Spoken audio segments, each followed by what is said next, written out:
Olá, boa noite, meus irmãos. Estamos entrando aqui em mais uma live. Última live de 21 horas, sexta-feira, 1º de maio. Vamos conversar um pouco hoje sobre esse momento ainda difícil que estamos vivendo, dessa luta contra a Covid-19, contra esse novo coronavírus, lutando contra essa pandemia terrível. Hoje vamos ter um bate-papo com a doutora Vanessa Campos, médica, amiga nossa, irmã em Cristo, que vai interagir conosco nesse bate-papo. Eu sei que a Vanessa já está por aqui, estou esperando só mais alguns irmãos entrarem, então vamos aumentar um pouquinho mais a quantidade de pessoas. Vamos comunicando aí nos WhatsApps, chamando os irmãos. Hoje é um bate-papo, como nós colocamos, vamos ter uma perspectiva médica sobre esse momento da pandemia, abrindo inclusive a oportunidade de perguntas, tá bom? As perguntas e respostas vão fluir à proporção que você coloque as perguntas durante a nossa live. Querendo fazer perguntas, escreva aí no texto, a gente vai tentar responder. Tem também a opção de responder através desse ponto de interrogação que fica no meio, mas é melhor que você responda mesmo, pergunte no próprio feed, né, durante a própria filmagem, tá bom? Bem-vinda, pastora Nádia, mamãe da Vanessa, a da Atitude da Barra, seja bem-vinda, minha irmã. Todos estão chegando aí, vamos esperar os irmãos chegarem. Esse é um bate-papo muito sério, a gente precisa, nós temos usado esse tempo aqui às 21 horas, durante de segunda a sexta, para conversarmos mais sobre uma perspectiva bíblica e pastoral, mas hoje eu tive vontade de chamarmos uma médica para ouvirmos também o parecer de um médico sobre essa situação, tá bom? Deixa eu chamar já aqui a Vanessa para entrar com a gente, e para que ela possa interagir conosco aqui, tá bom? Espera só um pouquinho. Aqui. Tá aqui, Vanessa. Ok. Vou te chamar, Vanessa, aí pra gente começar a conversar, tá bom? Meu amigo, como é que tá a luta aí, eu em casa? Como é que tá a Patrícia, as crianças lutando contra essa enfermidade? Que Deus dê graça a vocês. Amém? Boa noite, Vanessa, tudo bem? Doutora Vanessa Campos. Boa noite, Vanessa, tudo bem, querida?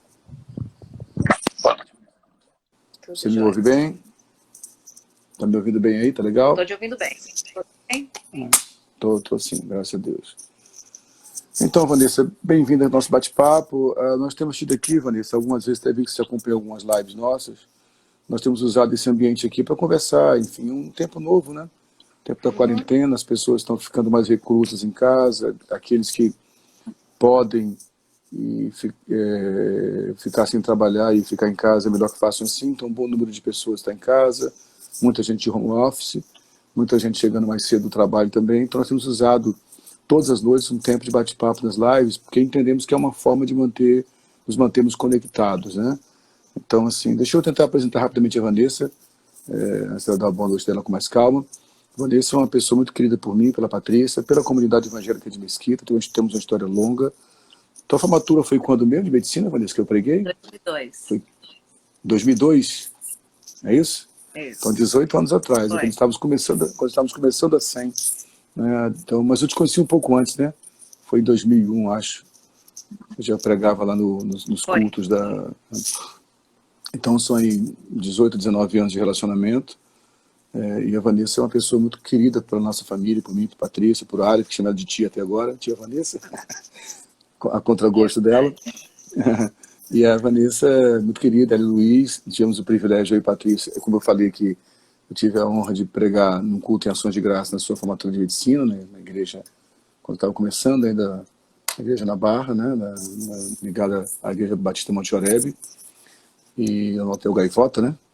Depois disso, acompanhamos ela e o Luiz durante o noivado, uma espécie de um curso de noivos, os dois médicos, estão vindo os plantões aqui para casa para a gente, às segundas-feiras, ter uma conversa, e tive também a honra de celebrar o casamento dela, né?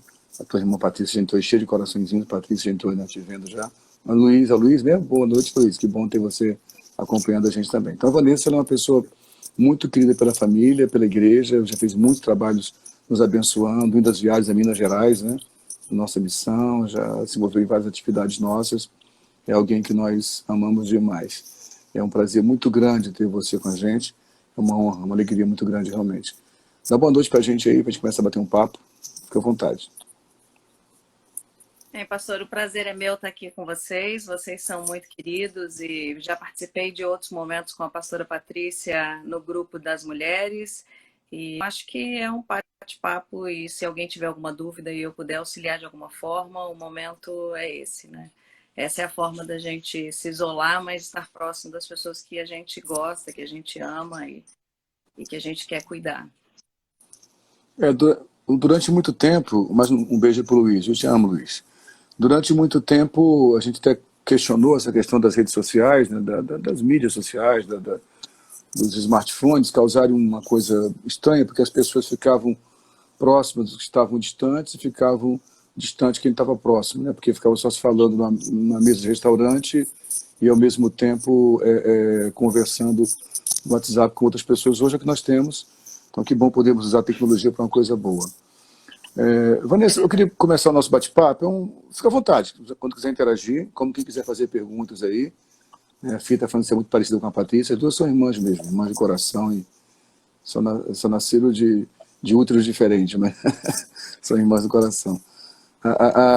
Vanessa, antes de falar exatamente da enfermidade em si, dessa pandemia, nós temos percebido o trabalho dos médicos como uma coisa muito importante, né? Eu tive uma live essa semana com o Paulo Borges Júnior, que é um amigo muito precioso para mim. Beijinho, Júnior, lá da Escócia. Um beijo, Júnior. O Paulo Borges Júnior é um mentor para mim, é um irmão mais velho, eu gosto de falar assim, alguém que eu respeito demais. E no papo que nós estávamos conversando essa semana, não sei se você não viu, depois acha no YouTube, é bem legal o papo. Ele falou, por exemplo, sobre a posição da igreja nesse momento, não ser uma igreja escapista, que é fugir, né?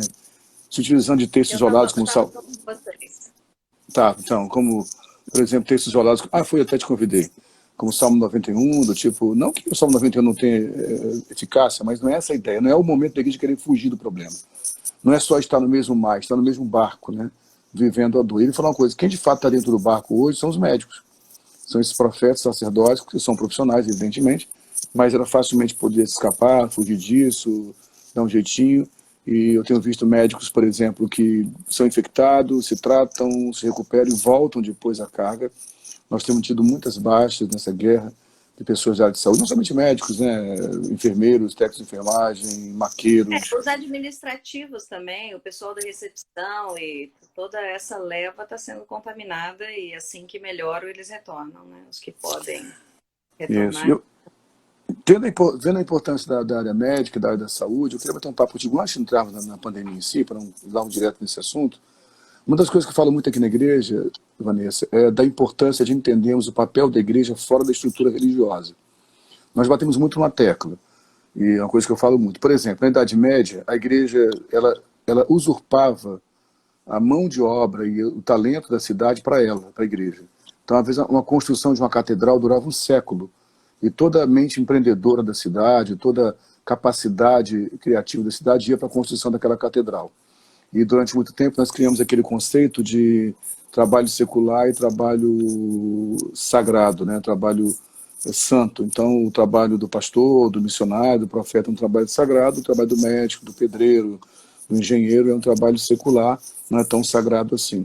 Nós temos sempre batido na tecla que todo dom perfeito vem do Pai das Luzes, onde não há sombra de variação, e que eu costumo sempre dizer que Deus se espalhou na humanidade quando soprou no primeiro homem, Adão, que na verdade Adão significa humanidade.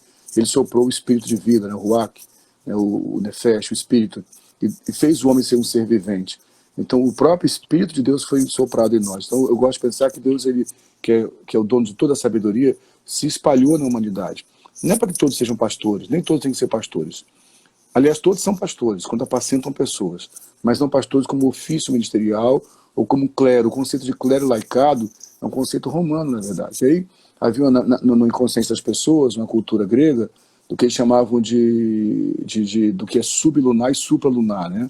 Então, o sublunar está abaixo da lua e o supralunar acima da lua. Então, os trabalhos sagrados é do sacerdote, dos profetas, dos poetas, dos filósofos, mas o camponês, o que trabalha no trabalho pesado, o médico, hoje, o advogado, é um trabalho secular, então não é tão santo assim. Eu penso o contrário. E outro ponto muito falado por nós aqui na igreja, na década de 1970, dois homens muito importantes para a história da igreja moderna, Bill Bright, que fundou a Cruzada Estudantil, da onde veio, por exemplo, a ABU, que é a Aliança Bíblica Universitária, os trabalhos das universidades por cristãos, e o Roy Cunningham, que fundou a Jocum. Eles falavam sobre áreas de influência na sociedade, que a igreja abriu mão dessas áreas e por isso perdeu o seu poder de influência. Hoje eu tenho falado muito sobre isso. Nós precisamos de gente que é pastor lá no consultório médico, lá no consultório psicológico, na clínica, que é o pedreiro, que é um pastor como pedreiro, um engenheiro, enfim. Mas a área médica, sem dúvida alguma, é uma área que tem um peso muito forte nessa questão. Você é um médico, uma pessoa cristã, e muitas vezes deu essa impressão de que ciência e fé tem que ficar se debatendo. Me fala um pouco, assim, você tão jovem ainda, como é que foi a vocação para a medicina? Como é que foi essa escolha? Foi só uma questão profissional? Foi só de fato para ter um salário garantido? O que é que te levou a ser médica, Vanessa? Bem, meus pais Pergunta falam que simples, desde né? pequeno falavam isso. Oi? Pergunta simples essa, né? Não é, porque a história ela não tem uma coisa única, né? Eu acho que eles admiravam um pediatra e eu, desde pequena, falei que queria ser médica. De ser pediatra e cuidar das crianças por causa desse pediatra. E sempre foi uma Teu coisa som tá natural. baixo, Vanessa. Não sei se é impressão minha, teu som parece que tá baixo. Pode Melhorou? falar, por favor. Melhorou. Tá, tirei a mão aqui da posição. Tudo isso é muito novo. É, bem, desde pequena, então, meus pais falam que eu falava que faria medicina e que seria médica, seria pediatra, mas o cuidar das pessoas, o cuidar do próximo, acho que isso foi uma coisa que sempre fez parte da minha vida. Então, foi uma coisa natural.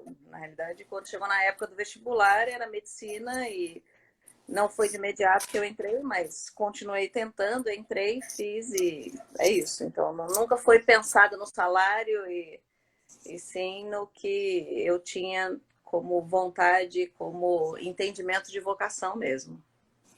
Como é que você está há quanto tempo exercendo a medicina, então?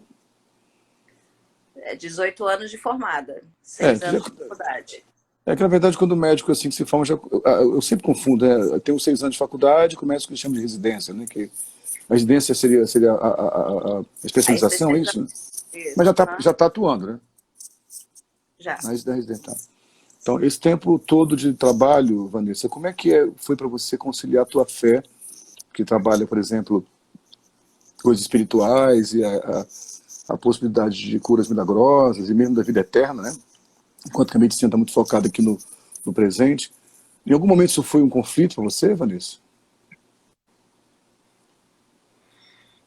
Não é um conflito, mas em algumas situações onde a história da doença mostra que o desfecho não é favorável, crer que algo impossível vai acontecer é mais difícil. Então, é forçar, é um exercício de pedir a Deus e acreditar, mas olhar para uma estatística e você vê que não é uma realidade. É porque eu tenho um termo, que não sei qual termo que usa, evidentemente o médico trabalha com o conceito de milagre, né? Mas tem questões que não são difíceis de explicar, fenômenos, quando acontece isso que sai daquela possibilidade específica de cálculo médico, não sei como é que vocês chamam isso, quando alguém, aparentemente tudo apontar a pessoa morrer e de alguma forma estranha aquele organismo reage. Tem alguma expressão para isso na medicina? Não, simplesmente acontece e acontece. Não tem, né? Não. Na Não sei medicina se... nada é certo, então... É. Eu não sei se você conhece a história do Francis Collins, né, que é o cara um dos caras que foi importante na pesquisa do genoma, né? E tem um livro muito interessante que o Francis Collins ele fala uma coisa muito legal. Ele diz que ele é um cara que foi criado numa família norte-americana, ele era de uma família, se dizer, ateu, né? A família era ateia. Nos Estados Unidos, você sabe que até o high school, até o ensino médio, se os pais quiserem, podem educar a criança em casa, sem ir para a escola. Os pais o educaram em casa exatamente para que não fosse contaminado pela ideologia cristã, digamos assim, né? Já que estamos falando do século passado, onde a educação cristã era muito forte nas escolas norte-americanas. E aí, eles faziam o quê? Eles educaram o menino em casa e só foi depois para a escola. Não lembro qual foi a escola agora, a faculdade, se foi Harvard, não lembro agora. Sei que ele trabalhou no Hopkins. E ele, já como médico, ele cético, ateu, né? A crise dele começou, exatamente conta no livro dele, A Linguagem de Deus, A crise começou quando ele viu casos que ele viu, o diagnóstico apontava que a pessoa morreria, sei lá, em 2 meses. Não sei como é a explicação, você deve saber como explicar isso aí. O médico percebe lá o funcionamento dos órgãos, ele percebe que o tempo de vida não vai passar de 2 meses. É possível isso, o médico consegue ver, não é isso? Perceber, fazer um prognóstico. Não dessa forma, mas porque você conhece a história da doença, você tem a, a casuística, né, de como evolui, mas você não consegue ter essa certeza de hoje não passa, a não ser que seja extremamente grave, mas em 2 meses, em 3 meses, não. Você tem ali uma média de tempo de vida. Já faz um prognóstico, né? Enfim, ele começou a ver casos que eram muito fortes, ele apontava e pensou assim, não, doutor, eu estou aqui ano que vem de novo. E muitos casos foram acontecendo no hospital, assim, que gerou uma crise nele. Como é que esse cara está claro que o organismo dele apontava para a morte, não ia passar de 2 meses, é projeção matemática, o Luiz falou, né? Então, assim, o nosso teórico está aí, ajudando a gente, beleza. Fala, Luiz. Me ajuda aí, Luiz. Aí ele viu pessoas que recuperavam, e até mesmo curadas, de forma inexplicável, e que gerou uma crise nele. É quando ele procura um pastor amigo dele, ele é um cara muito inteligente, né? E o pastor disse, olha, cara, de verdade, eu tenho medo de não conseguir ter argumento para conversar contigo sobre a fé, mas eu queria te indicar um livro. Então ele leu um livro muito simples, do C.S. Lewis, que foi um ex-ateu também, né? O livro é O Evangelho, o Cristianismo Puro e Simples. E esse livro mexeu com o coração do Francis Collins e ele se converteu. Então é muito legal perceber isso, né? Que, de fato, o milagre, o problema todo é que banalizou-se o milagre, né, Vanessa, também. Às vezes na fé evangélica, tudo é chamado de milagre, isso faz com que muitos médicos e cientistas tratem com muito desdém a fé, né? Mas para você não chegou a ser um problema exatamente, você consegue conviver com isso, compreendendo que são questões distintas, no caso. Como é para você isso? A fé e a ciência. São distintas, mas estão juntos. A ciência vem provar, e estuda e comprova e analisa, e a fé é acreditar naquilo que a gente não está palpando, mas que a gente tem convicção de que existe. Então, eu acho que não é conflituoso, e eu consigo trabalhar com, na realidade, uma coisa só. Agora estamos nesse momento tenso, onde a medicina toda sendo desafiada, né, Vanessa, na verdade. Vamos falar um pouco desse próprio coronavírus, né, que não é uma coisa nova, é chamado de novo coronavírus, que é uma nova manifestação. Dá para explicar um pouco para a gente esse conceito, por que novo coronavírus, por que Covid-19, a gente está falando esse nome toda hora. Dá para dar um toque para a gente sobre isso? Tem a ver com o ano de que ele foi descoberto, 2019. E novo porque ele tem outras variações, então esse é o do momento. Então, quando você fala qual é a projeção, qual é o prognóstico, tudo isso é muito novo, a gente não sabe como ele funciona. A experiência que se tem foi do que aconteceu na China, e a gente agora está construindo a nossa. Então, a gente tem a China, a gente tem a Itália, a gente tem a Espanha, os Estados Unidos em paralelo um pouco mais à frente que a gente, mas isso são informações que estão sendo levantadas agora, né? A experiência está sendo estudada agora. Por isso que ele é novo, por isso que não sabe exatamente para qual caminho vai, e falam de uma loteria individual quando você se contamina, porque estão agrupando as informações agora.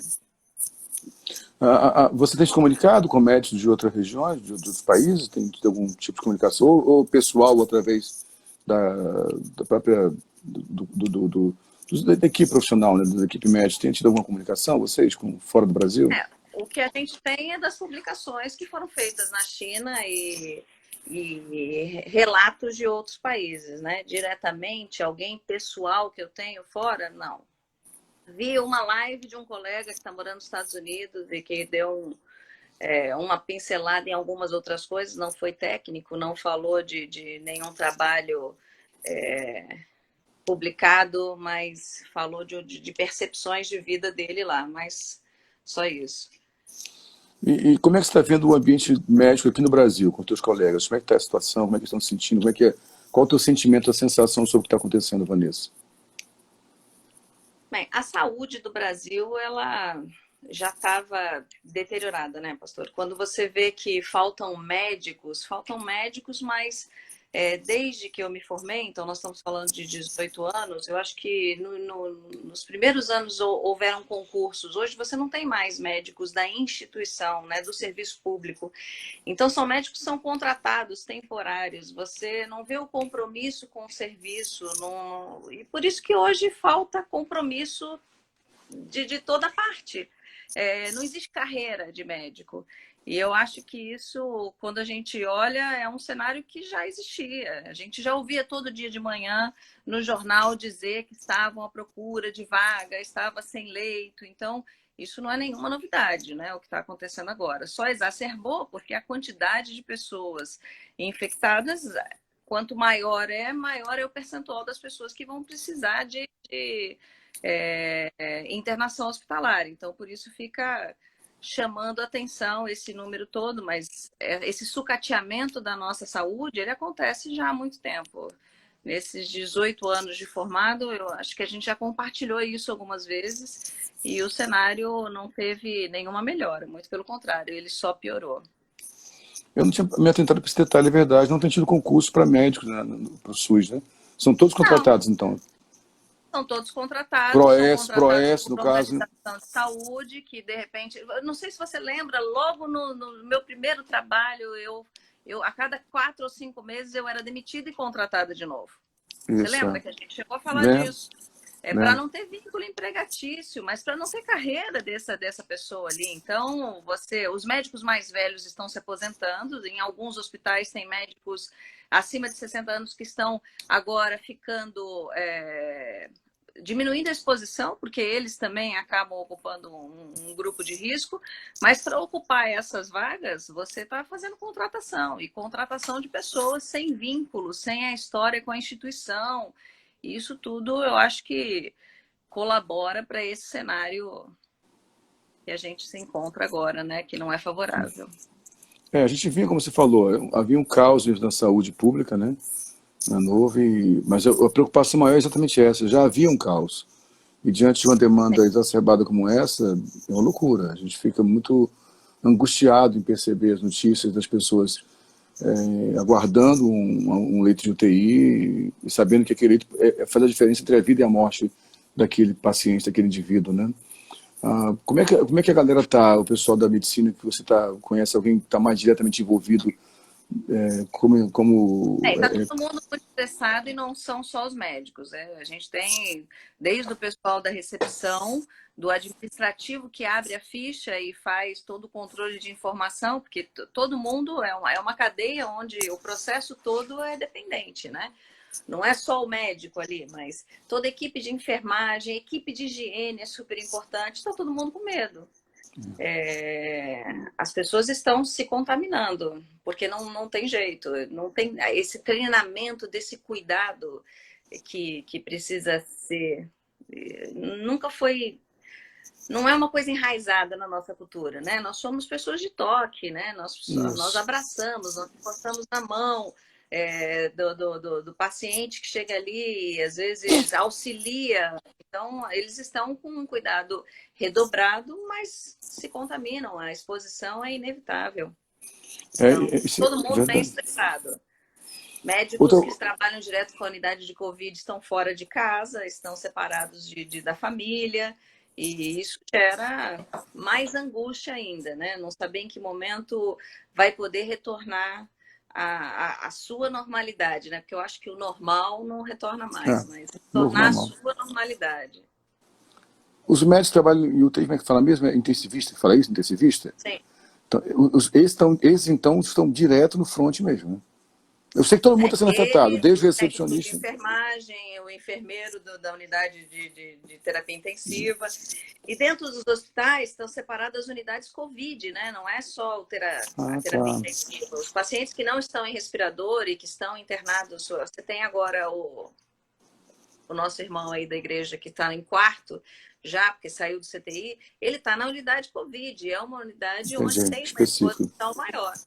Então, todas as pessoas que lidam com essa área estão mais expostos, sim. Mas hoje, pela quantidade de gente contaminada dentro do hospital, estima-se que quando atinge 60% de pacientes contaminados dentro do hospital, você já não consegue mais diferenciar a unidade Covid das outras unidades. E Imagino. a sintomatologia da infecção, ela é muito grande. Então, a gente pode ter os sintomas gripais, mas a gente pode ter sintomas abdominais, sintomas cardíacos, outros tipos de queixas que, num primeiro momento, mascaram a infecção pelo coronavírus e depois você vê que é um paciente para a unidade Covid. Então, você consegue ter uma área, com certeza, uma área limpa. Você não consegue ter essa garantia, né? Imagino. Até uma pergunta, Eliane, aí, a pessoa que já teve Covid fica imunizada ou pode ter novamente? Essa pergunta está sempre rolando. Não tem resposta para isso ainda? Tem já, não? Não, na realidade eles estão fazendo sorologias e tem gente positivando 20 e poucos dias depois, mas tem outros que ainda não positivaram. Então, a gente acredita que cria-se uma imunidade, mas não tem essa certeza, porque para isso a gente precisaria ter uma confirmação de imunidade comprovada por exame de sangue e a gente não está tendo isso em todo mundo. Ah. Agora, já entrando na questão em si, na crise, eu queria muito falar sobre o olhar médico mesmo, porque nós não somos médicos, nessa área somos leigos, e sempre, eu estou falando agora como leigo, me perdoe se por acaso o que eu falar possa parecer ser ofensivo, porque eu sei o quanto você é uma médica humana e realmente de relação, mas nós muitas vezes temos a impressão que o médico é frio demais, até porque ele precisa ser, ele não pode ficar se derramando toda hora, que ele precisa ter firmeza para cuidar de questões. Mas sempre se passou essa ideia de que o médico é frio demais, que o médico, muita gente pensa de fato isso. Não sei se eu estou, espero não estar sendo ofensivo com o meu posicionamento, porque acho que muita gente do senso comum pensa. Mas a gente está vendo hoje a humanidade cada vez mais aflorada desses caras, né, de se arriscarem e estar ali. Como é que está o emocional desse pessoal, Vanessa, dos médicos e da equipe toda, mas muito especial dos médicos que estão diretamente envolvidos? Como é que está o emocional das pessoas? Você tem conversado com alguns deles, tem batido papo? Assim, no momento inicial foi de desespero, mas você falou até numa das lives sobre maturidade, né? Eu acho que é o momento de entender a maturidade e trabalhar isso. Então, no momento inicial, enfermeiro, médico, técnico, houve desespero de repulsa total, não quero estar aqui, e tentar se livrar sair do barco, né? Mas não tem jeito, faz parte. E os hospitais estão tendo apoio psicológico, estão com campanhas de minuto de aproximação, ainda que seja virtual, e palavras que são confortantes, e o barco está indo. Mas você Não fala com a equipe, tem. desculpa, essa aproximação é com a equipe médica, não entendi, a equipe médica com, entendi, isso é A minutos de equipe aproximação, hospitalar, não tem só os médicos, hospitalar. Mas, para todo tipo, mundo. uma aproximação entre eles, não entendi, você fala minutos de aproximação, me explica melhor o que é interessado, como é que é isso aí? Não, os hospitais estão promovendo isso, para que os grupos se aproximem com palavras de conforto, com Legal, um carinho de alguma forma, para tentar amenizar o momento da angústia. obrigado. Outra pergunta aqui, eu estou lançando as perguntas que estão aqui, Vanessa, mas fica bem à vontade para mudar o foco, tá? Tá legal? É livre mesmo. É live e free. É free live. Então, se você quiser mudar o tema, fica à vontade. Aqui, ó, acho que foi o Fabiano que perguntou. Fabiana, já tem alguma confirmação se uma pessoa sem comorbidades pode ter complicações? Não entendi bem a pergunta. Você entendeu a pergunta, não? Na realidade, o que ele quer saber é uma pessoa que não tem nenhuma doença pré-existente se pode ter alguma Ah, complicação. tá. Quando eles falam Isso. de evolução, o grupo de risco, né? São as Isso. pessoas que têm uma taxa de letalidade maior. Mas quem vai adoecer tá meio que uma loteria. A doença tem a ver com um processo inflamatório. Então, quem tem doenças inflamatórias, né? Quem tem condições que favoreçam isso, e isso não dá para olhar para você e falar se você adoecer, você evolui mal e vai. Quais são os exemplos de doenças inflamatórias? Dá alguns exemplos para a gente aí. Doenças A inflamatórias. diabetes, a pressão, os hipertensos, a obesidade, na realidade, qualquer processo que já é inflamatório com uma infecção inflamatória, ele Potencializa. exacerba isso. Potencializa. Outra pergunta da Fernanda, até quanto tempo uma pessoa que foi contaminada pelo vírus pode transmitir? Estimam, depois de, na realidade, contaminada, se apresenta sintoma, você confirma, 14 dias depois dessa confirmação, eles estão liberando para voltar ao trabalho. Tem alguns lugares que pede para que faça sorologia e veja se você tem imunidade para isso, mas não tem exame para todo mundo, não tá sendo disponível. Estima-se que 14 dias depois dessa confirmação, você poderia retornar ao convívio das demais pessoas. Pergunta aqui do Carlos: manter a imunidade alta nos ajuda a não ser infectados ou apenas diminui os sintomas no caso de ser infectado? Com alimentação, se manter a imunidade alta, você vai impedir a contaminação ou diminuir os sintomas? A contaminação acontece com contato com o vírus, ok? A manifestação da doença e a exacerbação de sintomas tem a ver com características individuais. Quanto mais qualidade de vida você tem, melhor é para você em todos os aspectos, em qualquer momento e qualquer doença, né? Uma boa alimentação, boa qualidade do sono, atividade física e até rede de relacionamento. Isso são 4 alicerces para avaliar a qualidade de vida. Então, quanto mais qualidade de vida, melhor é a sua resposta em contato com alguma doença. Repete os 4 alicerces, eu achei interessante. Como é que é, por favor? Qualidade de alimentação, quantidade de atividade física, qualidade do sono e rede de apoio, rede de relacionamento, né? Essa parte emocional aí, ela é considerada também um ponto para a qualidade de vida. Até antes de passar para a próxima pergunta que é da Elô, antes de passar para ela, quando fala de emocional, a gente acaba tendo sempre esses pequenos embates de psicologia e medicina, né? Hoje realmente, hoje ou sempre foi claro, de fato, que essa questão emocional ela é muito importante para a recuperação ou não de um paciente, ou para reação ou não do organismo. Como é que é isso para a medicina? Essa questão emocional. O quanto que ela é relevante ou não para recuperação ou não, ou para complicação ou não de doença. Ela está associada à evolução de tudo. Quanto melhor na realidade, quanto pior o seu estado emocional, quanto mais... A depressão ela é uma doença e ela piora o desenvolvimento de outras coisas quando estão junto, né? Então, quanto melhor a sua qualidade de vida, e a qualidade de vida inclui essa questão, melhor você responde a tudo. Beleza. A Elô está perguntando, foi uma paciente tua, você fez o parto de quem? Só foi só da Valentina? Não, você fez da Valentina, da Alice, do Nicolas não, né? Da Heloísa. Você fez os 3, não, no parto? Sim, acho que sim. Tá. A Elô está perguntando como está o contágio nas crianças. A Elô tem interesse, tem muita criança na casa lá, né? Então, como está o contágio nas crianças? Na realidade, a gente não tem uma estatística para dizer como está o contágio, mas a gente tem o histórico que mostra que as crianças evoluem melhor, né? Porque tem uma melhor qualidade, uma melhor resistência, né? As crianças passam por isso de uma forma mais fácil. Mas qual é a quantidade, o percentual de crianças contaminadas? Não tem. E a gente não vai ter isso durante muito tempo. Porque para isso a gente tinha que testar todo mundo, né? Agora, na verdade, crianças adoecem disso e dessas quantas morrem, a taxa de letalidade é muito baixa. Infelizmente, no mundo todo é difícil, aqui no Brasil mais ainda, porque a testagem é muito pouca, né? Os testes são caros, não há investimento para isso, está complicado. Essa falta, isso certamente está tendo muita subnotificação, tanto do contágio como, infelizmente, das mortes, né? A Filáusia perguntou, existem pessoas que estão dizendo que o intervenção... Não, é um complicado. Ivermectina, isso?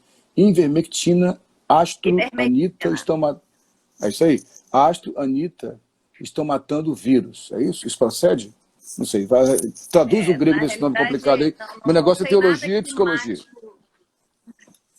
Não tem nada que mate o vírus, Filáusia. O importante é a gente não ser contaminado por ele. E existem alguns trabalhos que limitam a replicação do vírus, mas isso é para quem está contaminado. Então, não existe você tomar a medicação para impedir que você pegue ou que você mate o vírus. Não tem o que mate o vírus. O ideal é que a gente não se contamine. Então, podendo ficar em casa, fique. Higienização de mãos o tempo todo, evitar mão no olho, nariz, boca. Se sair, use máscara, evite aglomeração, não fique em lugar fechado, porque é um vírus que ele fica na superfície, né? Em ambientes fechados, dura de 3 a 4 horas o vírus no ar. Na superfície plástica, falam de 3 dias. No papelão, 24 horas. Então, é uma coisa que se eu passar ali, botei a mão, estou contaminada, você passou, você pode se contaminar colocando a mão no mesmo lugar. Então, o ideal é que a gente evite o contato. Então, até diante dessa pergunta, que é tão complexo isso, eu imagino, mas se eu, por exemplo, como pastor, né, ou como psicólogo, você como médica, tem hora que não tem como, tem que ter contato com alguém que está com o vírus, ou por um, nem que eu não vá ter um abraçar, nem, mas eu tenho que ter um suporte espiritual. Qual a postura que a gente tem que ter se eu sei que a pessoa já é contaminada e por um motivo emergencial preciso, ainda que a distância, contato, um exemplo, vou dar exemplo de um pastor. Então, o pastor, o exemplo, alguém faleceu, você tem que estar junto com a família, dar o mínimo suporte, alguém perdeu um ente querido, está muito desestabilizado emocionalmente, espiritualmente, e requer que o pastor vá perto, pelo menos para orar. Não tem como confirmar que eu sou negativa. Então, você, estando próximo de mim, o ideal é que você esteja de máscara, eu esteja de máscara, não estejamos num ambiente fechado, tenha uma distância mínima entre a gente ali, né? 1,5 metro pelo menos ali, e que não haja toque, né? Se eu tô ali tossindo, vou botar a mão em algum lugar que você vai colocar a mão também, que você higienize a sua mão imediatamente. Então não é toque só na pessoa, não tocar tem coisas, né? Como se fossem superfícies. Sim, né? esse o grande problema, porque até eles falam que é uma progressão geométrica, né? Eu contamino 2, 2 contaminam 4, 4 contaminam 16, 16, 256, 256, aí a conta fica enorme, porque se eu tossir num lugar, a minha mão encostou, você vem e encosta, você se contamina e todo mundo que encostar ali, se isso permanece vivo na superfície, vai se contaminar. Por Okay. isso que ele é vagabundo, ele tem ele consegue ser inativado com sabão, mas se não houver higienização, você vai deixar ali à exposição para todo mundo. Se você consegue destruir, você chegou à célula, ferrou. Entrou na célula, já era. Né? Ele não tem que entrar no organismo, se entrou, já era. Na realidade, ele não entra pela superfície da mão. Eu Ele sei. precisa entrar pela mucosa. Pelas mucosas, nariz, E boca e ainda que eu olhos. Né? encoste em algum lugar, se eu manter a higiene das mãos, eu diminuo o risco dessa contaminação. Usar luva ajuda alguma coisa? Se você, por exemplo, vai no local e está de luva, ou tu viste de luva no mercado e tal. Não, o problema é que a gente não tem essa educação e não somos treinados para isso. A luva e a máscara te dá a percepção de uma proteção que às vezes não existe. Então, botar uma máscara super fininha, você não consegue garantir que você ali não vai ter exposição. Botar a luva, coçar o olho de luva ou pegar o seu celular, depois você tirar a luva, pegar o seu celular com a mão e de novo coçar o olho, é igual. Então, o importante é tentar não se expor, não sair, não ficar tocando em tudo quanto é lugar e quando fizer, ter a higiene das mãos, do lado de fora com álcool gel e, se possível, com água e sabão. Joia. Pastor Márcio perguntou aqui, pessoas que raramente pegam gripes e resfriados podem ser assintomáticas? A gente não vai saber, porque eu não consigo ter essa informação, porque a gente não está testando todo mundo. Então, eu, Vanessa, frequento o hospital 5 dias na semana, consigo te dizer mais de 50 pessoas ao meu redor positivas, pessoas com contato, que trabalham comigo diretamente, que foram positivas. Eu estou assintomática. Vanessa, você não teve contato com o vírus? Não sei. Na realidade, se você não testa todo mundo, você não consegue garantir isso. Então, é meio que um voo cego, né? Como diz o Luiz aí. A pergunta da Jana, acho que é mais ou menos, a pergunta é possível ter o vírus e não sentir nada, já é o assintomático, tá? Eu acho que é bem claro, né? A pessoa pode ter e não.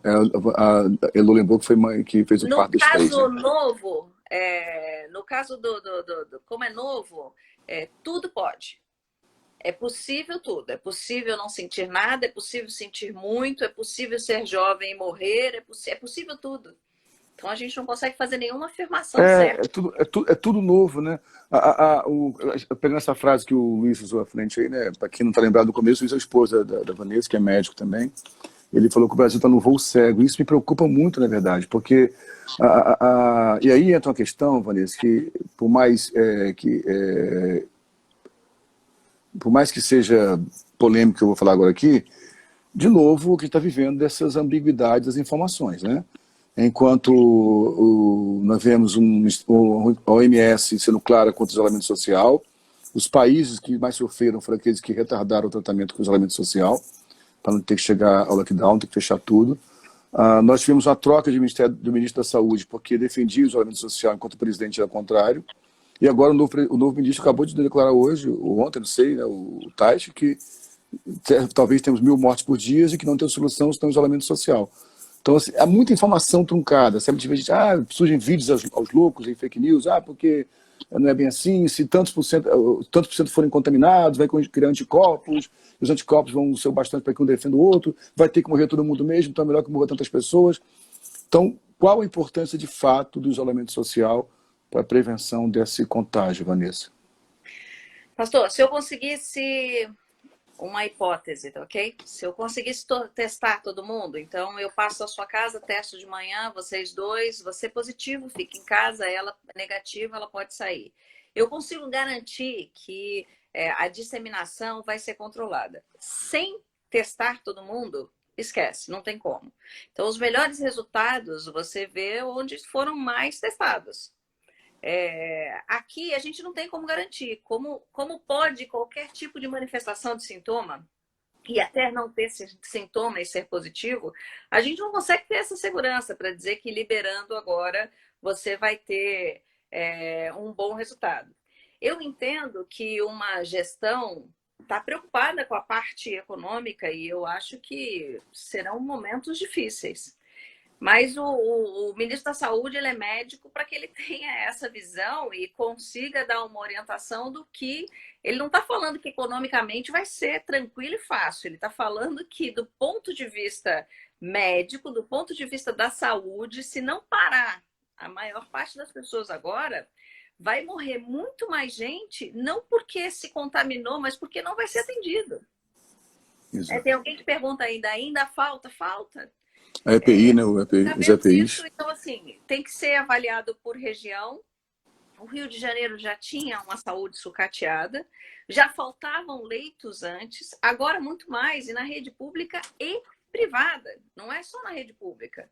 A rede privada também está superlotada. A gente tem pessoas ligando e pedindo ajuda que estão em outras unidades aguardando transferência e não tem para onde ir. Então, quando você abre e deixa a população inteira se contaminar, você não tem como garantir que todas elas serão atendidas. O percentual de internação é baixo, mas o que importa num percentual baixo quando é uma multidão de pessoas sendo contaminadas, né? 10% de 100 são 10 pessoas, ok, você controla, eu garanto 10 atendimentos. Agora, milhões de pessoas se contaminando, você não consegue garantir atendimento para essa população. E aí vai morrer gente sem atendimento. Vai morrer gente que não conseguiu chegar no hospital, vai morrer gente na porta do hospital. E, infelizmente, a gente já escuta alguns relatos assim agora, né? Aí a gente passa esse tipo de mensagem, e essa é a grande questão, porque até o Vanessa, perguntar uma coisa a você aqui.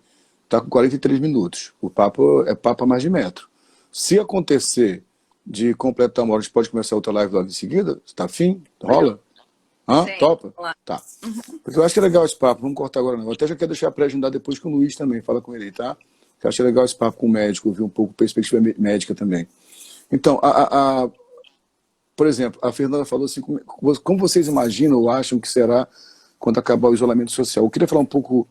Primeiro falar você como médico, eu ia falar um pouco da minha perspectiva como pastor e como psicólogo sobre isso também, mas até como pastor mesmo. Então, como você imagina ou acha, né, uma hipótese, que será quando acabar o isolamento social? Não sei, eu acho que a gente tem a oportunidade de aprender algumas coisas nesse momento, então... Do ponto de vista médico, eu acho que quando acabar o isolamento social, espero que as unidades de saúde não estejam lotadas e que a gente tenha passado por isso. Nós estamos falando de esperança, né? Não do que a gente acredita pelo cenário ruim. E a gente tenha passado por isso da forma mais branda daqui para frente, apesar do cenário ser ruim. Então... Agora, do ponto de vista pessoal, eu acho que a gente vai aprender um pouco mais de cuidados com as coisas, cuidados com a casa, cuidado de higiene, cuidado de contato. Eu acho que essa é uma coisa que o brasileiro não tem, e não é mais simplesmente lavar a mão, mas o cuidado de chegar, tomar banho, tirar a roupa, tirar o sapato, deixar do lado de fora. Não é todo mundo que tem essa preocupação, né? Eu acho que isso fica. Sim, sim. Agora, lógico, a gente não, nossa preocupação, até batemos um papo antes, não criar nenhum caos na mente das pessoas, nem pânico. Você falou na melhor da esperança, que haja uma reestruturação, mas há um quadro pior também perigoso, né, Vanessa? Que pode ser que, por falta de isolamento social, esse cause uma pânico completa. E aí a gente tem que evitar isso aí. Eu penso assim, o que eu tenho dito, eu não sou médico, não sou infectologista, desde o começo eu tenho falado isso. Logo que surgiu a primeira palavra sobre isso da parte da OMS, do Ministério da Saúde, alguns disseram que eu estava com falta de fé, como pastor, como é que eu estava preocupado. Eu falei, eu prefiro ser chamado de alguém que tem falta de fé, mas não ser o louco responsável por uma pandemia ou por a morte de milhares de pessoas, né? E eu entendo que, por não sermos médicos nem infectologistas, estamos vendo as palavras dos mais respeitados médicos nessa área, infectologistas, e pessoas trabalhando na questão viral, e também vendo os exemplos dos países que sofreram, não temos outra saída, tem que haver isolamento social, temos que ter cuidado, e principalmente, como você disse, essa questão da higiene, que é aprendida, mas muito mais do que isso. Agora, levando para o lado espiritual, a igreja precisa aprender uma coisa, que o nosso modelo de vida, o nosso normal, não era humano. A forma materialista, a forma consumidora, consumista que nós vivemos, não é saudável. Nós poderíamos viver com uma vida muito mais simples. E a busca dessa vida hedonista, de prazer, fez a gente viver uma vida louca e agora estamos sofrendo por conta disso. E trazendo para a igreja, só rapidamente um ping-pong para colocar a questão espiritual, eu tenho conversado com os pastores. Essa pressa de voltar a reunir as pessoas é preocupação com o quê? Nós somos igreja, juntos um prédio ou não. Não tem que ter essa pressa, temos que ter calma e aproveitar esse momento para aprendermos alguma coisa. Porque Deus está falando para a igreja também, que o nosso modelo evangélico brasileiro foi confundido, está confuso. Nós perdemos o poder que há na relação, na intimidade, no vínculo, para transformar a igreja numa grande estrutura de negócio. Então nós começamos a pensar seriamente sobre isso. Eu acho que todas as áreas da vida humana precisam ser revistas. Agora é uma pena se passarmos por isso tudo sem aprendermos nada, porque quem nos garante que outra pandemia dessa não vem depois, né? Eu acho que isso mostrou para nós nossa fragilidade, Ivan, mostrou nossa vulnerabilidade em todas as áreas. Outra pergunta aqui da Filau. Nesse momento que a gente está agora, eu acho que a gente já tinha falado isso numa outra oportunidade, mas a gente iguala todo mundo, né? Não tem diferença sociocultural, o acometimento tá da população em geral. Você ter condições financeiras não muda nada para você agora. O isolamento ele é para todo mundo, as recomendações são para todos, o contágio acontece da mesma forma em todo mundo. É claro que quanto mais carente a população, mais difícil fica, porque você fala de coisas básicas, mas nós frequentamos alguns lugares lá. Eu acho que falhou a Vanessa lá. Tá me ouvindo? Um pouquinho só. Ouviu? Falhou aqui. Nós frequentamos alguns lugares e travou aí. Pode continuar. E não tinha água, lembra? Você não precisa ir para Minas, né? Isso. A gente vê isso aqui no Rio de Janeiro. Então, falar de higiene sem saneamento básico para todo mundo é super complicado, né? Exigir que uma pessoa compre máscara se ela não tem dinheiro para comprar comida. Então, eu acho que é um momento onde a gente iguala todo mundo, mas como socioculturalmente a gente não está igualado, as pessoas que podem têm que olhar para as outras pessoas com um outro olhar. Então, eu acho que é o momento de compartilhar, de auxiliar, e não dá para a gente pensar numa coisa utópica, mas é o momento de ajudar as pessoas. Tudo bem, não haverá mudanças mágicas nem da noite para o dia, mas a gente não pode continuar achando que favela é uma coisa normal. Não pode ser normal pessoas morando no cubículo, 8, 10, 20 pessoas. Não pode ser normal andar com a vala aberta. Isso tem que pelo menos mexer com a gente. Eu espero que mexa de fato, né? Aqui uma pergunta da Railane. Railane perguntou: por que os obesos são de risco? Porque obesidade é doença, Railane. Obesidade é doença, como hipertensão é doença, como diabetes é doença. Então, tudo que é uma doença prévia, você tem um risco maior. Até o Fábio Paiva colocou aqui, infelizmente quem morre assim sem atendimento são os mais pobres, mas Fábio, não só os mais ricos vão morrer também. Hoje, por enquanto, está dando para os mais ricos terem opção. É verdade, hoje ainda tem opção, quem está mas vai haver um momento, aquilo que o Luiz falou, para mais uma hora. Vamos continuar, Luiz, depois, vamos continuar assim. Agora, o que acontece é o seguinte, os mais ricos, com certeza, vão sofrer o dano também, porque nem os hospitais privados vão dar conta. Se não dermos uma mudança radical e levarmos a sério o isolamento social, né, Vanessa? Sim, não tem jeito. Na realidade, não vai ser retirado uma pessoa do tubo para colocar alguém porque tem mais dinheiro. Isso aí. Isso não é concebível. Então, quem já tiver garantido a sua vaga no tubo, tá ali. O próximo isso não aí. tem jeito. Infelizmente, é nesse momento que a gente está igualando todo mundo. Por isso que é importante vai demorar um manter o pouco isolamento. mais, vai demorar um pouco mais, mas uma hora vai igualar. Sim. Acha mesmo necessário fazer, aqui o que tem o Domênico, né? Acha mesmo necessário fazer a limpeza de todos os produtos que a gente compra no mercado? O Luiz já falou que sim, mas reforça aí. Tem uma forma de não precisar higienizar todos. Se você deixar eles isolados por 4 dias, 3, 4 dias.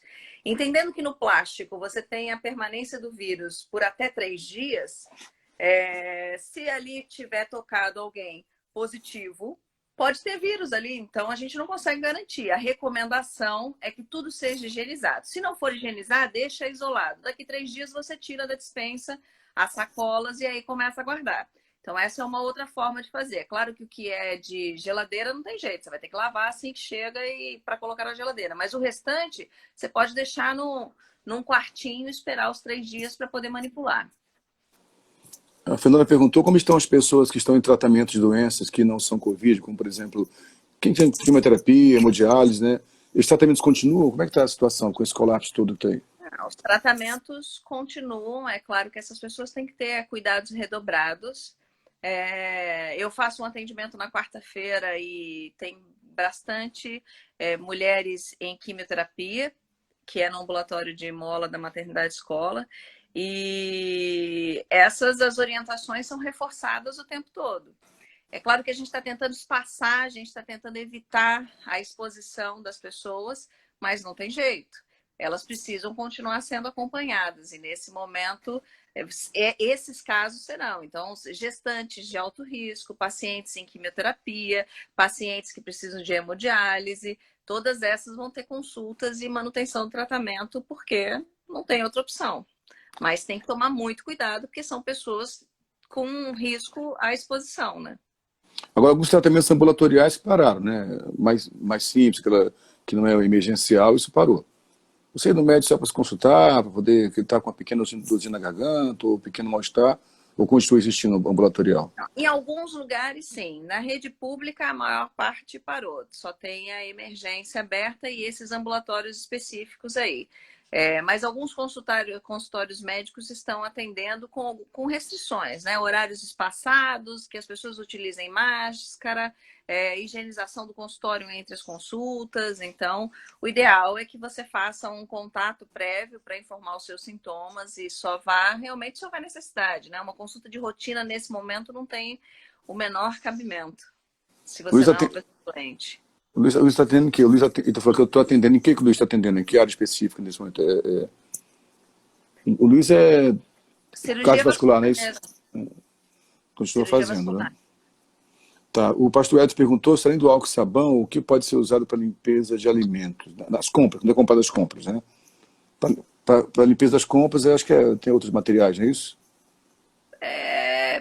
Água e sabão, eu acho que é a melhor coisa. Não tem. Você pode usar sabão nas frutas, você não vai usar sabão nas carnes, mas aí você entenda que você não vai comer isso cru ali. Você vai manipular, vai só lavar com água e depois vai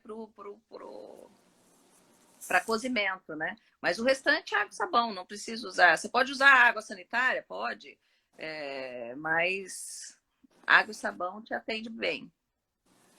Agora, Vanessa, então, voltando ao ponto que eu acho que é um ponto, talvez a gente corte no meio aqui e continue, tá?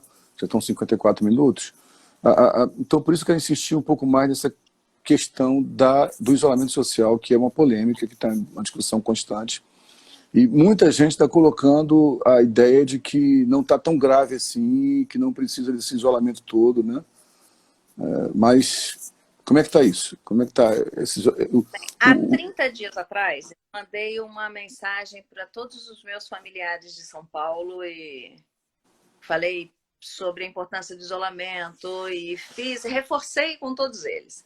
Ao longo desse período, eles questionaram, e na realidade não foram todos, mas de me ligar e falar: o hospital não está cheio, precisa realmente disso tudo.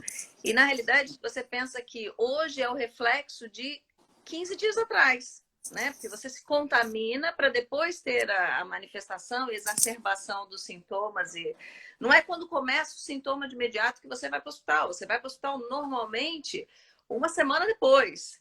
E aí, nessa uma semana, você tem internações em médias. Tem um estudo na China de 1.089 casos publicados de internações, onde internações em média de 20 dias. Então, você imagina, 15 dias atrás eu me contaminei, hoje eu começo com sintomas, daqui uma semana eu vou para a internação e fico 20 dias ali.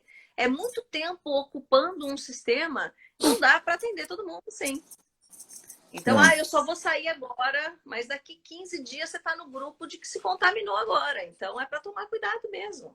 Tem que ter cuidado. Evitar o mínimo de exposição. O Fabiano está citando, é triste mesmo nas áreas mais pobres, o próprio Caçador de Nova Iguaçu, nas comunidades carentes, é muita aglomeração na rua, as pessoas não estão acreditando. Eu vou dar uma pausa aqui, Ivan, já deu 57 minutos, para evitar de cortar abruptamente, tá bom? Eu só encerro e entro de novo, tá bom? Então você espera aí. Quem está assistindo, quiser permanecer, permanece um pouco mais, o papo está muito legal. Lembrando que depois é para o YouTube, né? Mas é legal assim ouvir, fazer perguntas na hora também, tá bom? Eu vou encerrar e já abrir outro time aqui. Beijão.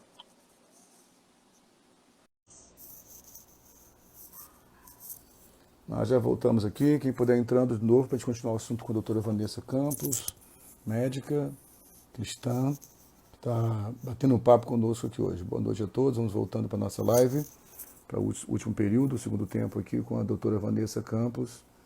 Estamos conversando um pouco sobre a perspectiva médica durante essa pandemia e tentando responder algumas perguntas também aqui, à proporção que as perguntas forem chegando. Se não pudermos responder todas as perguntas, elas vão ficar aí armazenados no tempo certo, a gente responde, tá bom? Isso aqui no papo com a gente. Então, papo legal, né? Vamos continuar trocando essa ideia. Um beijão pra Tica, minha irmã de Fortaleza, Cilda também, que já entrou aí. Cilda falou que tá higienizando tudo em Fortaleza, é isso aí. No Ceará tá muito grave, inclusive, né, Vanessa? O Ceará cresceu muito. Agora, o que tá vindo no Amazonas tá apavorante, né? Tá apavorante, apavorante, apavorante. Mas então só para fechar essa questão do isolamento social, meus irmãos queridos, eu trago agora a palavra como pastor. Mantenha o isolamento social, isso é muito sério.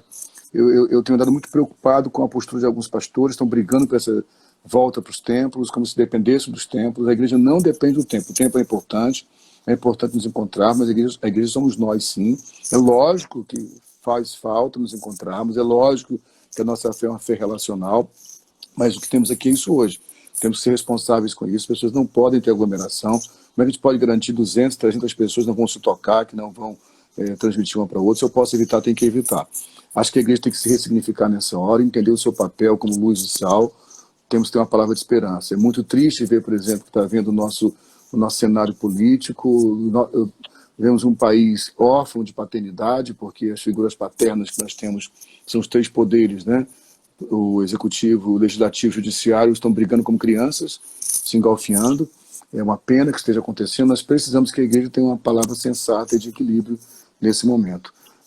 Agora, até mesmo, se for possível pensar de uma forma mais ampla, Vanessa, não apenas como médico, mas como cristã também, como é que você vê esse momento para a igreja? Você é cristã há muito tempo também. Como é que você está vendo essa possibilidade da igreja viver esse novo momento aí, se preparar para o novo real? Qual é a tua percepção sobre isso?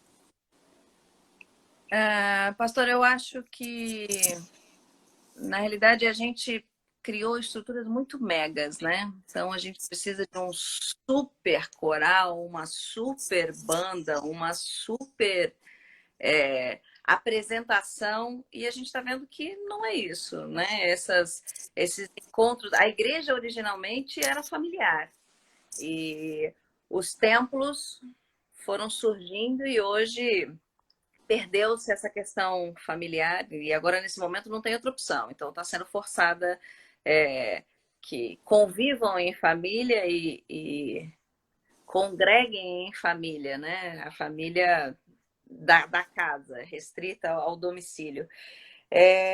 Não sei como isso vai ser no retorno, porque as estruturas, templos religiosos, elas continuam existindo. Então, eu não sei como é que isso vai funcionar.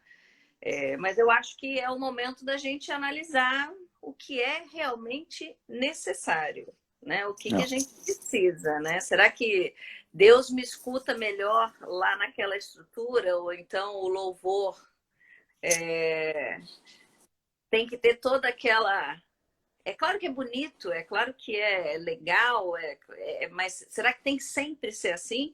A gente precisa de... Só daquele jeito a gente consegue fazer com que a nossa oração suba? Então, eu acho que é um momento de refletir, mas como vai ser, como vai se transformar, e se vai se transformar, não sei. Eu penso sempre que a história é cíclica, né? E tem que aprender com ela. Quando Deus criou o ser humano lá no Jardim do Éden, eu sempre digo isso, não havia um templo, não havia um pastor, um padre, um sacerdote, um irmão, um monge, um pai de santo. Deus não criou religião, a religião é invenção nossa. Deus apontou uma relação, né? A relação de família, de paternidade. Ele tinha o seu filho, criado à sua imagem e semelhança. E a relação que Deus tinha com Adão é que ele queria ter com a humanidade.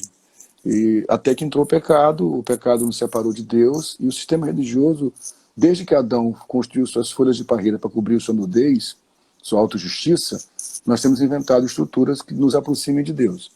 Uma tentativa enganosa, porque a graça que nos atraiu para ele não foi a religião.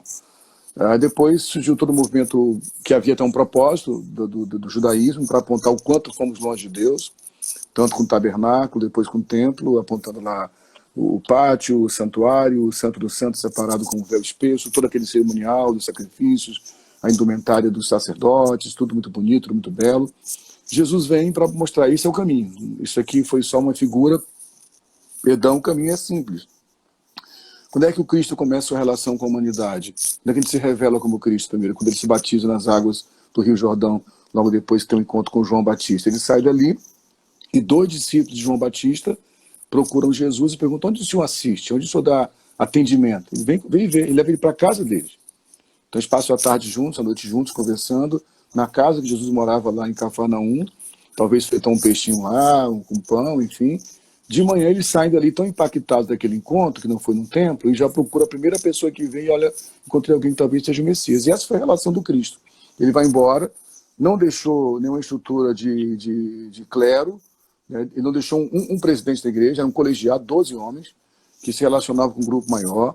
Desce o Espírito Santo sobre a igreja, em Atos 2, aquele grupo de mais ou menos 120 pessoas, em pouco tempo passam de 5.000 pessoas, eles não tinham templo nenhum, se reuniam nas casas, eles se reuniam, até que, sem querer ser muito prolixo nisso aqui, a igreja, de forma sucessiva, ela consegue, sem nenhum poder político ou militar ou humano, influenciar todo o Império Romano, e acontece a virada quando Constantino define a igreja com liberdade, depois Teodósio, seu sucessor, coloca o cristianismo como a religião oficial do Império Romano. De novo, volta a estrutura greco-romana, que era a ideia lá de trás, templos suntuosos, esse modelo de todo mundo sentado vendo apenas a nuca do outro, alguém lá na frente discursando, aí veio a ideia do clero, né? Os santos e o povo leigo. O que acontece? Deus de novo confronta, vem a reforma protestante do século XVI, isso é novamente quebrado, mas em pouco tempo, em apenas um pouco mais de um século, nós temos de novo a igreja cristã reformada, imitando todo o modelo da igreja católica apostólica romana. Templos suntuosos, o clero.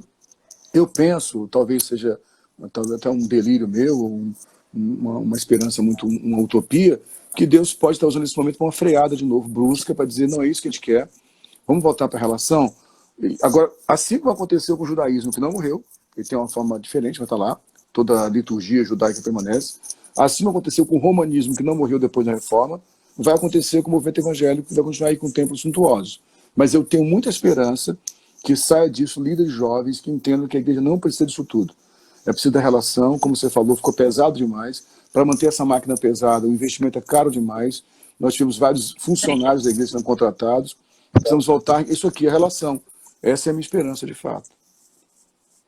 Amém? Vamos voltar para as perguntas médicas aqui. Ou você quer falar um pouco mais? Fica à vontade aí. Aqui é livre. Você tapou o microfone de novo aí. Libera aí para falar. Eu conversei essa semana com uma colega médica que está muito angustiada com tudo que está acontecendo e ela me perguntou, eu queria ouvir de você, porque você sempre fala da sua crença, o que é que você está achando disso tudo, né? Por que as pessoas boas estão morrendo e eu não consigo entender? E aí eu disse que tudo são escolhas, e escolhas o homem está fazendo há muito tempo. Nesse momento, também são escolhas, em ouvir as orientações, em permanecer em casa, em evitar o contato com muitas pessoas, porque você não só está correndo o risco de adquirir a doença, mas você está também expondo os outros se você for contaminado. E que nesse momento, culpar a Deus, porque ela estava culpando a Deus, é complicado, porque Deus... Ele não é responsável por isso. Responsável por isso somos nós. É a vontade permissiva de Deus, né? Com as coisas que estão acontecendo. Quem é que está voltado para Deus agora? Eu não estou vendo isso. As pessoas olhando e buscando. Então, são opções. E permanecerão as escolhas conduzindo o caminho. Agora, como vai ser depois que tudo isso voltar? Como é que serão nos templos? Não sei. Gostaria que isso tudo que a gente está falando fosse realmente um momento de oportunidade para as pessoas olharem o que realmente necessitamos, mas o que essas estruturas megas farão, né? Se vai haver a manutenção ou não, não sei. Não sei. Eu acho que a grande maioria não está olhando para o próximo, está olhando a distância, né? Não está olhando de dentro do barco, está olhando do lado de fora do barco. Então, eu realmente queria acreditar, mas não sei. Eu não tenho a esperança ou a ilusão de que essas estruturas vão acabar. A minha esperança é que do meio disso saia um grupo de pessoas que entendam que essa igreja e entrem no barco realmente, né? Eu espero que isso aconteça, eu oro por isso, para que novos líderes se levantem com essa visão, assim como aconteceu no começo, lá no cristianismo, quando o evangelho começou a ser plantado pelo Cristo, e na reforma protestante. Eu tenho muita esperança disso, eu espero que de fato essa crise nos faça pensar nisso, entendamos de uma vez por todas que o evangelho não é essa estrutura pesada que foi criada, que igreja evangélica necessariamente não é evangelho, e que Jesus nem é evangélico, né? Eu tenho que entender isso, e na verdade está levantando pessoas que entendem o evangelho e vão se posicionar. Amém? Voltando para a questão médica aqui, não estou querendo te cortar, posso voltar ou tranquilo? Pode voltar. A Filósofo aqui pergunta se criança que vai para o CTI por conta do coronavírus pode ficar com um dos responsáveis. O coronavírus ele traz uma outra questão, né? O isolamento e a sensação de abandono, onde os profissionais estão tentando tirar isso. Então você vê que toda a paramentação, as pessoas estão colocando uma foto sorrindo para que você possa enxergar quem está por trás daquela máscara, do óculos, da touca e da roupa.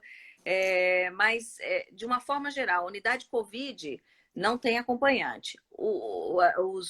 Se é unidade de terapia intensiva, não tem acompanhante. Para criança e para idoso em quarto, está tendo acompanhante.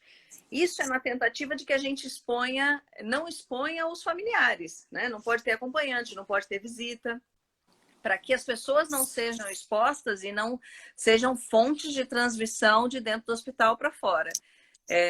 Então, em unidade de terapia intensiva para criança, dependendo do estado que a criança está, o acompanhante vai ficar, mas não ficar também não vai ser surpresa nenhuma. Então, uma criança no tubo que não está interagindo, não ter acompanhante ali, não tem como questionar esse momento. Na realidade, é uma forma de tentar proteger os familiares dessa situação toda.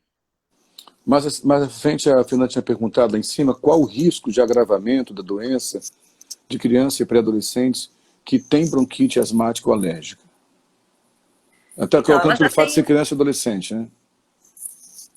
Independente da faixa etária, pode ser criança, adolescente ou até um adulto que tem um comprometimento pulmonar, ficar acometido pela doença, esse processo inflamatório causado pela doença pode ser exacerbado pelo aquilo que já tinha. Então, tudo aquilo que é previamente existente, quando exacerba junto com pode ter um desfecho muito desfavorável. Agora, não dá para colocar isso numa estatística. Percentual de crianças e adolescentes acometido com um comprometimento é menor. Porém, existem acometimentos, sim, nessa faixa etária, principalmente se tem doença pré-existente. Qualquer pré-existente ou comorbidade potencializa, não tem de qualquer outro tipo de risco, né? O Fabiano perguntou assim, caso hipotético, todos de máscara e álcool em gel seria suficiente para uma possível flexibilização? Ele está falando do isolamento social, né? Uma hipótese, Fabiano, vamos como é que supor você que... garante, primeiro, como é que você garante que todos estarão de máscara? Segundo, como é que você garante que essas máscaras estão higienizadas? Então, assim, eu tive contato com uma pessoa esses dias que estava com uma máscara e ela falou que essa máscara ela está usando há uma semana. Porque, na realidade, ela botou a máscara só porque exigiram, mas ela tirava a máscara pela frente, botava em cima da mesa, sem nenhuma preocupação. Então, você não consegue garantir. As pessoas, você não consegue ter certeza que o que a pessoa está falando, que está fazendo, é real. Todos de máscara, todos de banho tomado, todo mundo higienizando, tudo seria perfeito, né? Se eu garantir que eu vou sair da minha casa, eu vou lavar o corredor do meu andar, vou lavar o elevador, vou lavar o pátio do prédio, vou entrar num carro, vou fazer toda a higienização, vou chegar no meu ambiente de trabalho, vou fazer a higienização e todas as outras pessoas forem fazer da mesma forma, ok. Mas isso é impossível. Você não consegue esse compromisso com as pessoas. Infelizmente, é utopia mesmo. Eu entendo de verdade, sendo um pouco da área médica, você citou um pouco no outro tempo, a preocupação com a economia, né? Os empresários estão apavorados, com razão, cara. Assim, Sim. tem que manter funcionários. Nosso país é um país com uma carga tributária absurda. Também não estou julgando os governantes, eu lamento apenas essa briga toda, mas não é fácil estar governando nessa hora, com a melhor solução, com a melhor decisão a ser tomada. Não é fácil para ninguém. Além do mais, a quantidade de pessoas informais, né? Você viu que eles estimavam uma quantidade e isso foi exorbitante aí. Então, Teve é gente, um desculpa, preço que se paga por coisas que a gente vê que há muito tempo acontece. Então, a falta de saneamento básico acontece há muito tempo, o sucateamento da saúde acontece há muito a tempo, falta de investimento em pesquisa, não existe nesse país, né? a falta de produção local acontece já há muito tempo, né? De investimento em indústrias, investimentos, a gente não tem isso. Então não tem jeito, a gente está colhendo escolhas que se são diretas ou não sei, mas escolhas que fizemos e que permitimos que os governantes fizeram. Quer dizer, você não mora próximo de nenhuma vala? Eu conheço algumas valas que eu moro aberto. Eu conheço algumas regiões que eu passo e o que a gente fez? Nada. A gente sabe que ele existe falta de saneamento básico há anos e nada mudou.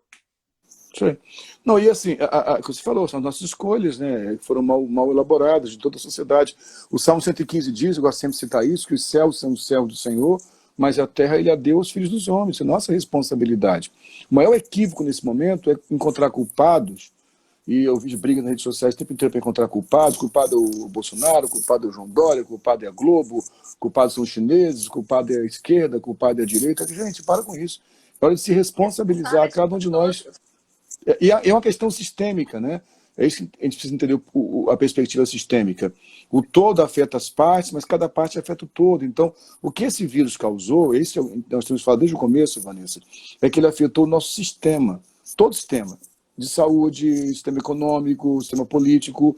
Então, ele foi danoso não só pela sua letalidade, comparado a outros vírus, ele é até menos letal, mas devido à sua rápida propagação, a sua rápida contaminação, contágio, ele afetou todo o sistema. Então, isso serviu para mostrar para nós que nossos sistemas são vulneráveis exatamente pelos nossos equívocos, pelas escolhas erradas. Tudo bem, tem um político corrupto que gasta verba onde não era para gastar, mas, sendo bem sincero, quantos estão buscando, por exemplo, R$ 600 sem ter direito a isso? Gente que já recebia ajuda de seguro-desemprego tentou assim mesmo. Gente que tem uma renda informal e consegue mantê-la ainda, mentiu para ganhar vantagem. Gente que elegeu só porque ganhou um jogo de camisa de futebol para o time dele, ou que ganhou a laje da construção da igreja dele. Num dos hospitais e mostrou que dentro da comunidade dela, pessoas pegando o valor de R$ 1.200 e fazendo churrasco mostrando o dinheiro. Infelizmente, a gente tem todo tipo de gente. Mas por isso que eu te falei que eu acho que, como todos estão igualados, aqueles que têm a oportunidade de ajudar, olhar para o próximo com um pouco mais de carinho e tentar ajudar individualmente, fazer uma ajuda pessoal e não contar com essa coisa macro, porque macro não vai sustentar por muito tempo. Com certeza. E aí, se as pessoas tiverem fome, vai começar a ter saque. Se as pessoas tiverem... Se as pessoas tiverem falta de comida, vai haver o caos total, né? A Maísa pergunta sobre máscara cirúrgica de pano e qual que é melhor? Máscara de proteção, qual que é melhor? Maísa, deixa eu só botar aqui cirúrgica e a N95, o ideal é que a gente deixe para os profissionais dentro do ambiente hospitalar. Para as pessoas que estão fora do ambiente hospitalar, a máscara de pano, desde que seja dupla, cubra todo o rosto, ela atende bem. E a gente tem que entender que tanto a máscara cirúrgica quanto a máscara de pano, se a gente permanecer o dia inteiro com elas, elas perdem ali o efeito de proteção, porque elas ficam úmidas. Então, o ideal é que você, a cada 2 horas, você troque a máscara. Tem essas agora de pano que tem uma possibilidade de você colocar um absorvente ali, um filtro, né? De qualquer maneira, esse filtro tem que ser trocado. E a gente tem que tomar cuidado com a manipulação, porque a máscara protege a entrada de via aérea, e se ela estiver aqui com o vírus e a gente ficar manipulando, perde toda a importância de ter a máscara. Então, máscara se tira pela alça da orelha. Só isso, é isso. Para a gente tentar minimizar essa exposição. Agora, o ideal é que só use máscara e saia para ter contato quem tiver realmente a necessidade de sair. Porque quem puder, fica em casa. O tempo todo em casa. E assim, a máscara que você está explicando. Vamos ficar um pouquinho mais orelhudo, todo mundo mais orelhudo, mas é o jeito. Tem que segurar aqui, manter, tirar pelo elástico. Às vezes tem aquela preocupação, Vanessa. Por exemplo, quando tira a máscara, que você chega no local, vai, por exemplo, comer alguma coisa. Você é obrigado a tirar a máscara para comer e colocá-lo de novo. Às vezes aconteceu até comigo, eu fiquei tenso, eu tinha mais de uma máscara por causa disso às vezes, que eu esqueci qual lado que eu botei. Aí se eu botar o lado que está de fora para dentro, matou todo o efeito da máscara, não é isso? Entendeu? Estou falando, você tira a máscara, sim, claro. Depois quer...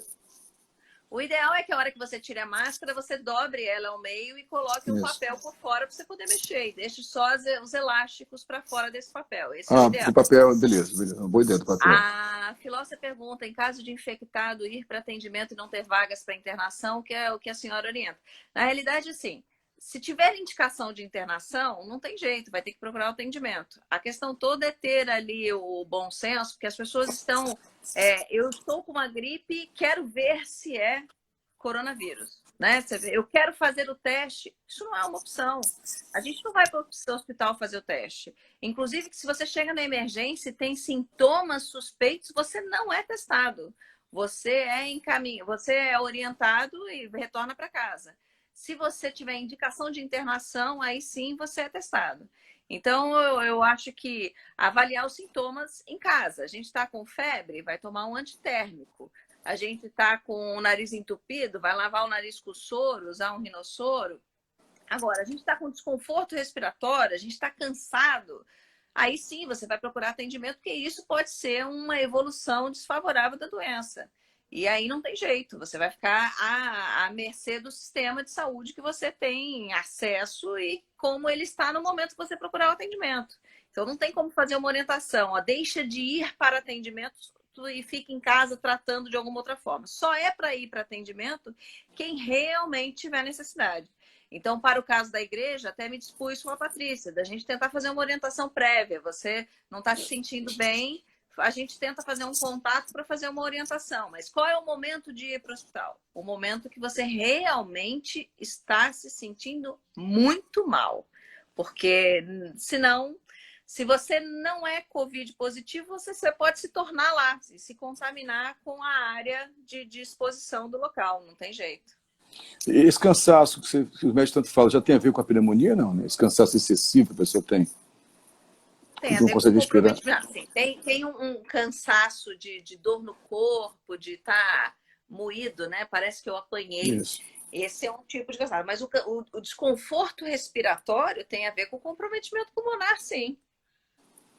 Que pode estar evoluindo para uma pneumonia, não é isso? Sim. Eu sei que... O Patrícia está falando aí. É que a internet está fraca aqui, ela não está podendo acessar ao mesmo tempo. Ela deve Ah, estar entendi. preparando alguma coisa para eu comer, uma pizza gostosa parece aí. Sempre coisa boa tem por aí. Mas assim, Vanessa, voltando já para os finalmente aqui, para não cansar tanto você, agradecer demais pela tua boa vontade, cara. Eu quero deixar até tem mais perguntas que eu faço, espera um pouquinho só. Eu até comentei sobre o Luiz, eu quero ver depois, a gente está organizando os horários de live. A pizza chegou, o Luiz falou. Eu quero ver se a gente. Até o Luiz está sabendo já, tá vendo? Vem para cá com minha pizza, Luiz. Agora, se eu quero ver se a gente. Que saudade de minha pizza junto. Você fala sério, né? Pelo amor de Deus. É Agora, verdade. saudade demais. Mas, assim, a questão perdi o fio da meada aqui. Mas, enfim, eu vou falar com o Luiz, se a gente vai marcar um horário certo, vou tentar marcar com o Luiz também depois, seria muito legal esse bate-papo. A Fernanda perguntou qual a relação das plaquetas baixas com o Covid. É isso, muita gente fala de ter plaqueta baixa. Qual a relação da plaqueta baixa com o Covid? A alteração de exame laboratorial, Fernanda, pode ser a plaqueta baixa, a leucopenia, que acontece em algum dos casos. Então, assim, a gente não consegue colocar um padrão, mas qualquer infecção pode levar a uma linfopenia, uma plaquetopenia, e isso é uma resposta ao seu organismo a essa reação inflamatória da infecção. A expressão penia, você falou linfopenia, plaquetopenia, na aula de medicina, o que é penia? Quer dizer o quê? Penia é diminuição, é baixa. Ah, tá, beleza.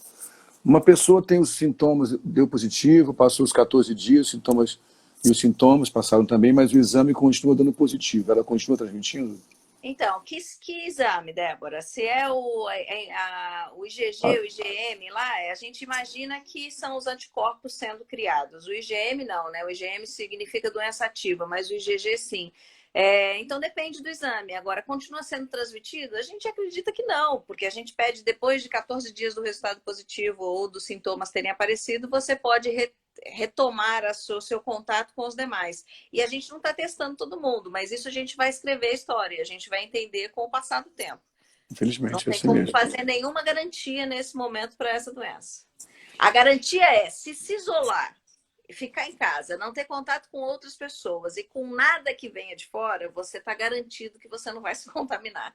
Coisas que são impossíveis, porque você precisa comer, você tinha que plantar a sua comida e ficar realmente isolado. Não dá para garantir. O Carlinhos de Jesus fez um vídeo onde ele fala que ele e a mulher estão isolados em algum lugar, eu acho que na região serrana, e que eles estavam cumprindo a risca. Saíram nesse momento uma única vez para ir até o mercado com máscara, usando álcool em gel, isso é o relato deles.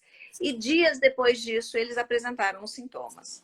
Então, mostrando como é importante o isolamento. Então, a gente não consegue dizer em que momento isso aconteceu. É É porque até. claro que as pessoas daqui da minha casa se contaminarem, porque tenho 2 pessoas aqui que não saem de casa, eu consigo garantir que eu trouxe. Mas qualquer outra pessoa que sai, vai do lado de fora, desce no prédio para bater papo com o vizinho, para pegar um jornal, para se expondo, não tem jeito. Porque surge até esse argumento fajuto, tipo assim, mas tá vendo, teve tanto isolamento social em São Paulo, a curva continua crescendo. Mas se não tivesse isolamento, seria muito pior, gente. Pelo amor de Deus, não entendam isso. É exatamente, minimamente, o isolamento social que teve que reduziu ainda essa curva, né? A Júlia perguntou, existe alguma alimentação saudável que ajude a aumentar as plaquetas? Não, diretamente para a plaqueta, não, Júlia. A alimentação saudável para a sua qualidade de vida. Alimentação saudável, atividade física, qualidade do sono e rede de apoio. Isso são pilares de qualidade de vida. A Isa perguntou, a pessoa se cansa em levantar da cama e tomar banho, isso indica que esteja com pneumonia? Sei. Não, se Pode você ser estiver com preguiça. febre, você pode ficar cansada. Se você estiver gripada, você pode ficar cansada. O cansaço que a gente fala é do esforço respiratório, né? Aumentar a frequência, você não conseguir fazer aquela expansão toda de pulmão, esse cansaço pode estar relacionado com acometimento pulmonar. A dificuldade da respiração, não o cansaço do corpo pesado, isso não. Às vezes é preguiça também. A Fernanda perguntou assim, correu um vídeo sobre beber todo dia água com limão, que impede a evolução do vírus em uma pessoa que foi infectada. Fake news? Pode falar disso? Tem muita gente acreditando nisso. As fake news são um problema sério, cara. Não, na realidade é super legal você tomar limonada, laranjada, frutas de uma forma geral, porque você vai estar tendo ali absorção de vitamina C para a sua vida e não para esse momento, porque o limão e o vírus não muda nada, né? Limpar as coisas com limão não vai fazer matar o vírus. Então você precisa de água e sabão para higienizar as coisas e a mão e fazer a sua alimentação da forma mais saudável. Isso vai ter azia, com certeza. Com o limão de manhã vai ter azia. Vanessa, vamos encerrar mesmo, já está muito tarde. Quero te agradecer demais pelo teu carinho. Poxa, foi precioso demais. Eu quero agradecer pela tua vida. Algumas pessoas colocaram um comentário da tua humanidade como médica aí. Te acompanha a tua vida há tanto tempo, o teu coração de serva, né? O prazer que tem de A gente servir tem a as honra de ter pessoas. alguém da CCH aqui assistindo, hein, pastor? Agora que eu vi da parte de infectologia do hospital. Olha que legal. Essa daí Poxa, que depois a gente legal. podia puxar ela para bater um papo. Poxa, qual o nome dela? Quem é ela? Priscila, Pripaiva. Então, Beijo. Priscila, o dia que quiser abençoar a gente, Priscila, faz contato com a Vanessa, Vou seja um tentar, vou prazer. tentar forçar aí. Faz, se ela topar, vai ser um prazer. Porque, é como você falou, eu quero fechar dizendo isso. A minha maior preocupação hoje, além das fake news, eu quero ser muito ético aqui, mas eu não tenho como deixar de falar isso num momento como esse, é o que está acontecendo, por exemplo, com as declarações do nosso presidente da República. Está muito preocupante.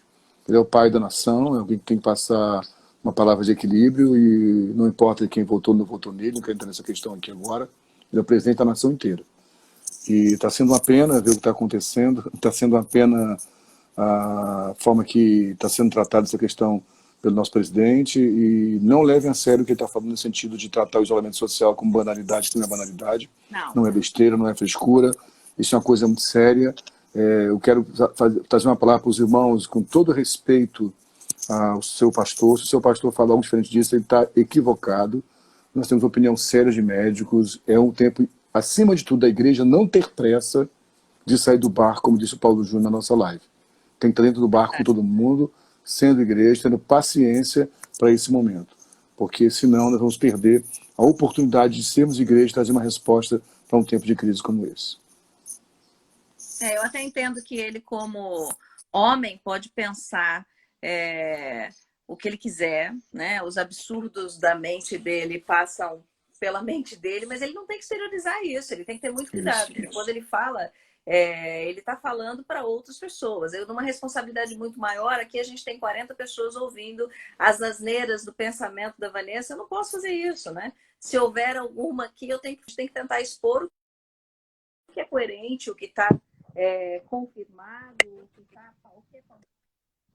Pensou eu chegar aqui agora e amanhã está resolvido o problema. Pode sair, não usa máscara, não lava a mão, é só chupar o limão aí de manhã.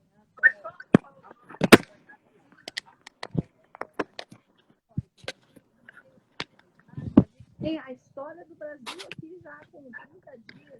Tem um enorme.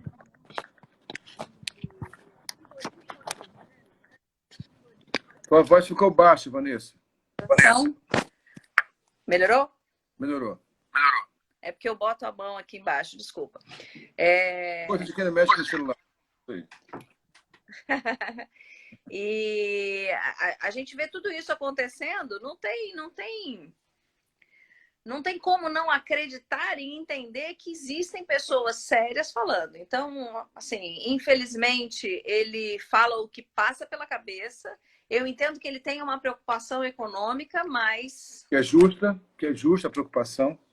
Nesse momento, a gente vai ter que trabalhar de outra forma. E aí, por isso que, individualmente, né, se a gente conseguir fazer pelo próximo alguma coisa, seria o melhor dos mundos, né? A gente tentar olhar com menos egoísmo, porque as pessoas só olham para o próprio umbigo, e entender que esse é o momento de todos pararem, a gente igualou todo mundo, o que a gente pode fazer para quem está ao nosso redor para tentar diminuir os efeitos desse momento da pandemia, e vamos esperar para ver como vai ficar, mas o cenário hoje, pelo caminho que a gente está tomando, ele ainda não é o pior.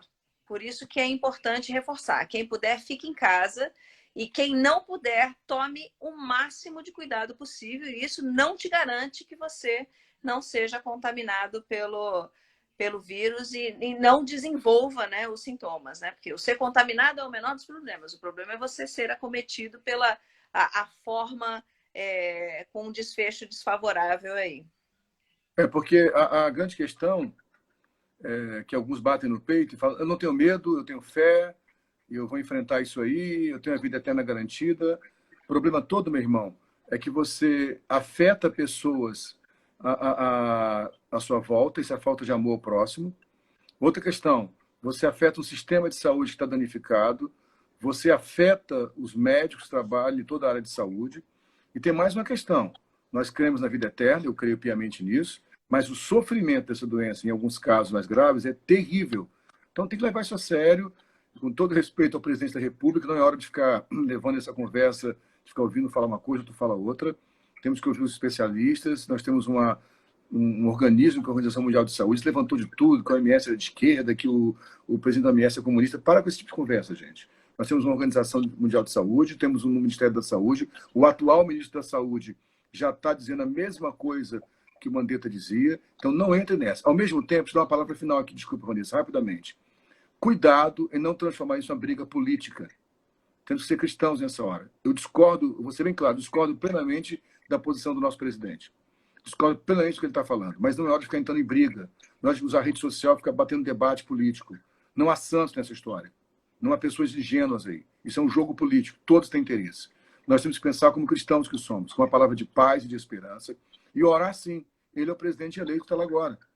Temos que orar por esse homem, para que Deus toque o coração dele, para que haja sabedoria.